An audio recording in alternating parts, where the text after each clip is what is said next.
महात्मा गांधीचे जगामध्ये पुतळे आहेत आणि त्यांचं नाव आहे. त्यांनी सांगितलं, मी कुठले लेक्चर नाही घेऊ राहिलो, मी ट्रेनिंग नाही देऊ राहिलो.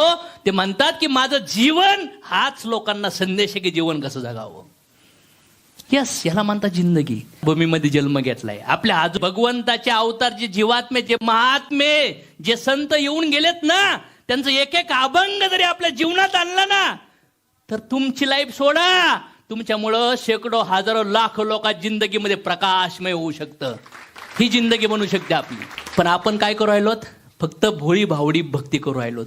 वरवर भक्ती आहे, आसक्ती आपल्या नातेवाईकात, मित्रात, शरीराप्रती, कुटुंबाप्रती, लक्ष्मी, धन, प्रॉपर्टी प्रती आसक्ती आहेत आपण. कर्मावर लक्ष नाही आपलं, फळावर लक्ष आहे फक्त. की ज्यांना वाटतं सत्य आहे सर, कारण की त्यांचे आचरण फार हायर लेवलला होते. त्यांनी पळून जायला शिकवलंय का?